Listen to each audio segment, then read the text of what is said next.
Okay, next team we're going to talk about is the Orlando Magic, and this is going to be an offense-focused video because we know the Magic are a young team that knows how to defend their asses off. They've been one of the elite defenses in the NBA for the last 2 years now. They have bigs, they have big wings, they have big guards, and they added another big guard over the summer in Kentavious Caldwell-Pope. So we know what the defense is going to look like.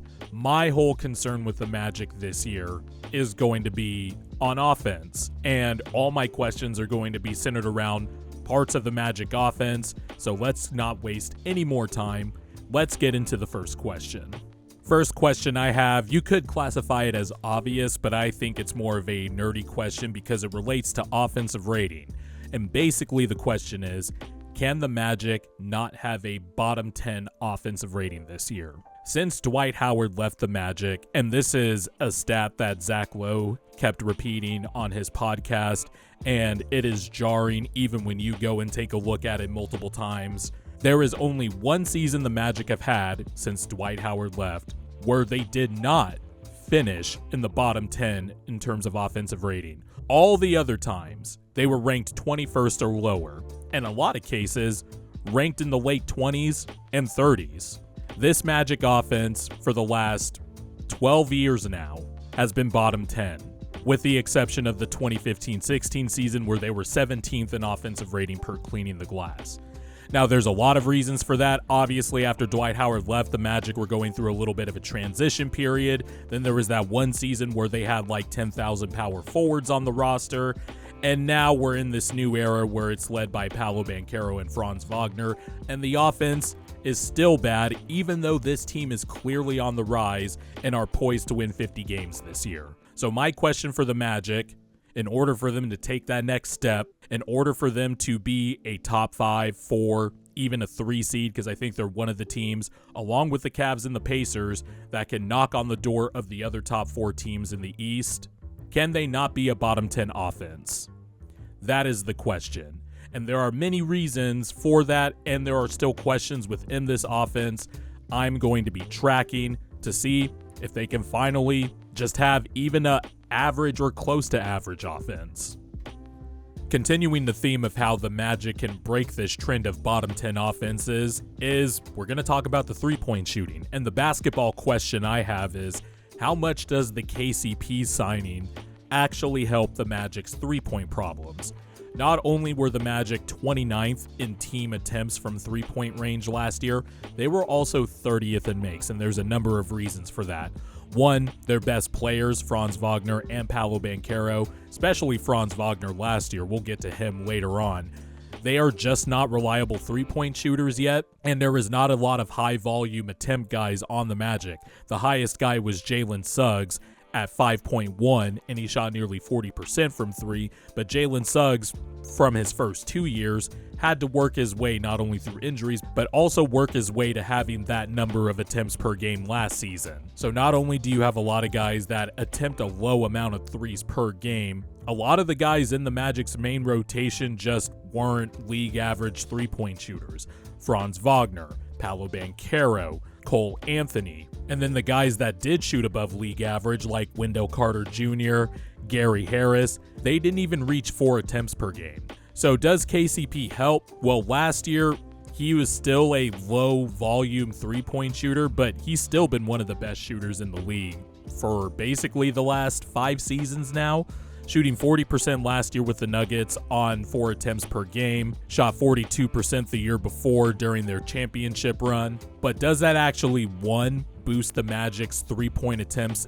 And I think KCP can help with some of that, but he doesn't take enough threes for me to even definitively say it'll solve a lot of the problems.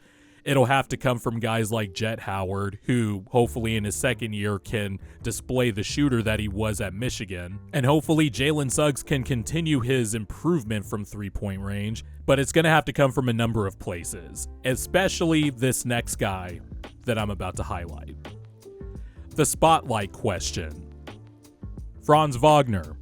Is he going to round out the edges this year?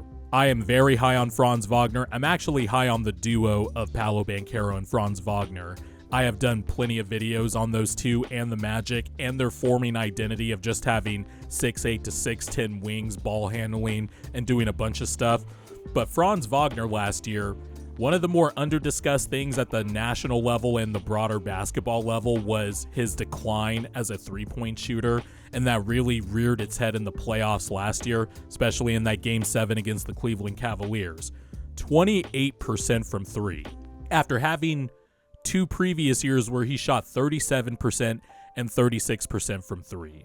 And as a guy who's going to be one of the primary ball handlers on the Magic, you can't have 2 primary ball handlers on the Magic that are going to not be league average three-point shooters. And I'm especially surprised with Franz because the first 2 years I thought that shot was clean, it was compact, it was quick for him. But last year it just seemed a little off, his mechanics.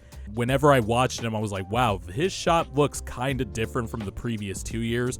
And I wonder if he's going to round out the edges there, his pull-up shooting, because he's still an awesome playmaker for his size. He can get to the rim. He's a very crafty offensive player, a very savvy defensive player. But for the Magic to take that next step offensively, and I'm not even asking to be like Daryl Morey-led Houston Rockets where they have to jack up 1,000 threes per game. You just can't be dead last in attempts and dead last in makes. And one of the reasons for that is that their best player, one of their best players at least, just wasn't a threat from the perimeter. And if you're not a threat from three-point range off the dribble, to me that will limit some of Franz's other stuff that makes him really good, like being a 6'10 ball handler, a 6'10 ball handler in the pick and roll, getting to the rim, doing dump-off passes to guys like Wendell Carter Jr., that two-man game with Paolo Banchero. The three-point shooting, all that stuff trickles down to how it affects Franz Wagner's overall game. He still had a career year last year, but three-point shooting was obviously the bugaboo here. If he can just round out that part of his game, he's going to be one of the more lethal offensive players in the NBA. Because like I said, he already has handle, he can pass, he's very smart, he just needs to be a threat from the outside. And I think this year is going to be a big year for him because he needs to be one of the reasons the Magic take that next step in their team development arc. We always talk big picture with the Magic, and rightfully so. They have one of the more exciting young up-and-coming rosters in the league, but there's a small picture question that I'm thinking about here as we head into the 2024-25 season. Will the Magic get another playmaker? And that was sort of the question last year, but it was more in the mold of, will the Magic get a point guard? And they kind of just did not do that. There was a lot of connection to Anthony Simons and a few others, but the Magic decided not to go that route. They end up getting KCP over the offseason, where we also thought they could have addressed it there, but they didn't go in that direction. They got KCP. And I just wonder eventually if they're going to go that route, because while Paolo Banchero showed to be a very good playmaker and the Magic clearly ran a lot of stuff through him, I think that's still too much burden for him. I don't think he's that type of playmaker like a LeBron or a Luka, where you just know every single time down the court they are going to make decisions and manipulate the defense and things like that. I don't think Paolo is that level of a playmaker yet. And I think the Magic still need a point guard or a table setter of sorts. And I was looking at the lineups last year because the Magic obviously had Joe Ingles as sort of like that veteran presence and also fit the ethos of the Magic having big 6'6", 6'7" wings. And whenever Joe Ingles was on the court last year, the Magic's offense fucking destroyed. He was a +7 in terms of net rating. Joe Ingles was a really good three-point shooter. Also is just a smart playmaker, a connecting passer. You can run offense through him a little bit, maybe not so much now as in his Jazz days, pre-ACL injury and stuff like that, but Joe Ingles still has that brain working up there. And while in most of Joe Ingles' lineups, he didn't play with Banchero or Wagner as much as you would think, he still manned the second unit. He was still in charge of setting the table. And I just think the Magic need to bring in some type of playmaker to make things easier for not only Franz Wagner, but for Paolo Banchero, also for the three-point shooters that they have with KCP and Jalen Suggs. I like Jalen Suggs a lot. I don't think you would classify him as a table-setting type of guard, maybe more as a connecting passer, swinging the pass to the other side of the floor, but he's not somebody you're going to be like, hey, here's a pick and roll, run 50 of those a game, or hey, we're going to run this offensive set, get everybody in position and all that. I think the Magic might need another playmaker, and in turn, that's going to help them improve their offense a lot. Then there is the random variables we don't know about. The what if question. What if Banchero finally becomes an elite finisher at the rim?